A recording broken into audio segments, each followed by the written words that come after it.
ازيكم عاملين ايه واهلا وسهلا بيكم في فيديو جديد. ده جزء صغير كده لروتيني المسائي امبارح. اول حاجة عملتها كده نضفت بوتاجازي رجعته ما شاء الله كله جديد زي ما انتوا شايفين كده. اللي حابة تعرف طريقتي في تنظيف البوتاجاز بكل سهولة مهما كانت درجة التساخن هيرجع زي الجديد وأحلى كمان. تشوف أول كومنت مثبت تحت الفيديو هتلاقوني منزله لكم فيه رابط فيديو لطريقتي بالتفصيل في تنظيف البوتاجاز.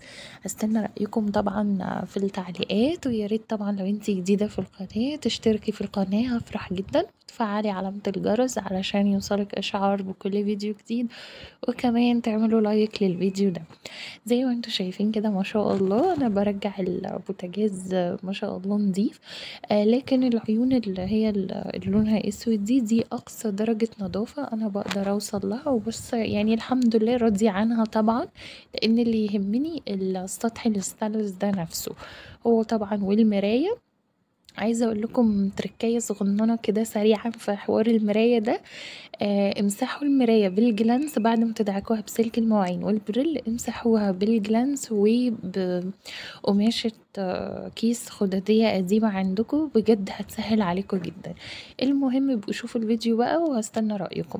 دلوقتي بقى بعد كده كانت يارا عايزة تاكل شعرية بسكر كده، فأول حاجة بحط شوية زيت في حلة صغيرة كده عندي، وبنزل بالشعرية حسب الكمية اللي أنا عايزاها، وابدأ اشوح فيها كده كويس جدا لحد ما تاخد معايا اللون الذهبي الحلو ده.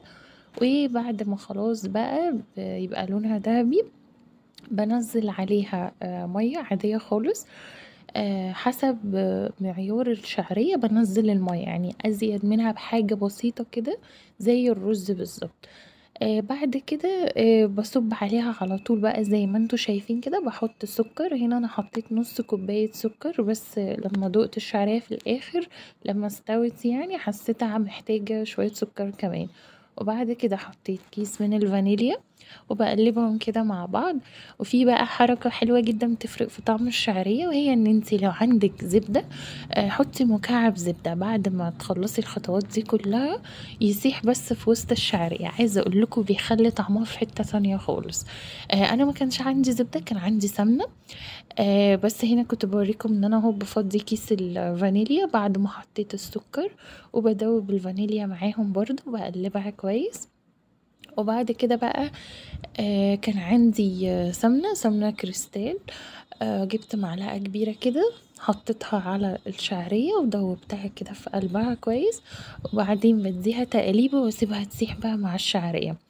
اول ما الشعرية بتبدأ ان هي تغلي معايا بسيبها يعني بعد ما تغلي كده دقيقة بس تتشرب كده حبة صغيرين. وبعد كده بقفل الغطا غطا الحلة يعني، وبنقل الحلة على نار هادية خالص. دي أهدى عين في البوتاجاز اللي هي العين الصغيرة دي بتاعة القهوة.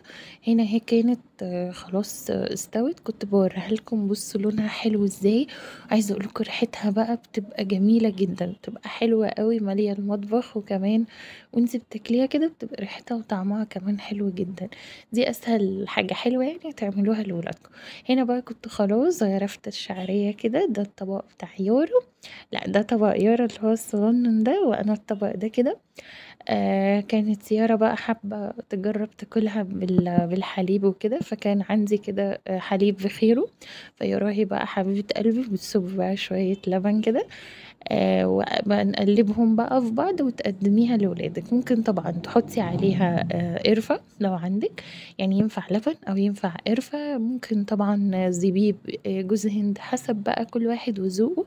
بس انا قلت اديكم افكار كده لتقديمات الشعرية بسكر. فبجد وصفة سهلة قوي وطعمها حلو، وهتفرح ولادك جدا لو محتارة تعملي لهم حاجة حلوة ايه في الوقت اللي احنا فيه ده وفي الحر ده. بس كده بعد كده بقى اخدنا بقى الايه الشعرية الجميلة بتاعتنا ديت ونروح علشان ناكلها في الصالة انا ويورا حبيبة قلبي. بس كده هو ده كان فيديو النهاردة، فيديو روتين كده سريع. الفيديو ده صورته امبارح مش فيديو قديم، لا هو امبارح تاريخ تقريبا 10/9. يا رب يكون عجبكم. اتمنى كلكم تعملوا لايك للفيديو لو عجبكم، وتعملوا شير علشان القناة تكبر بيكم، واشتركوا في القناة وفعلوا الجرس عشان يوصل لكم اشعار بكل فيديو جديد.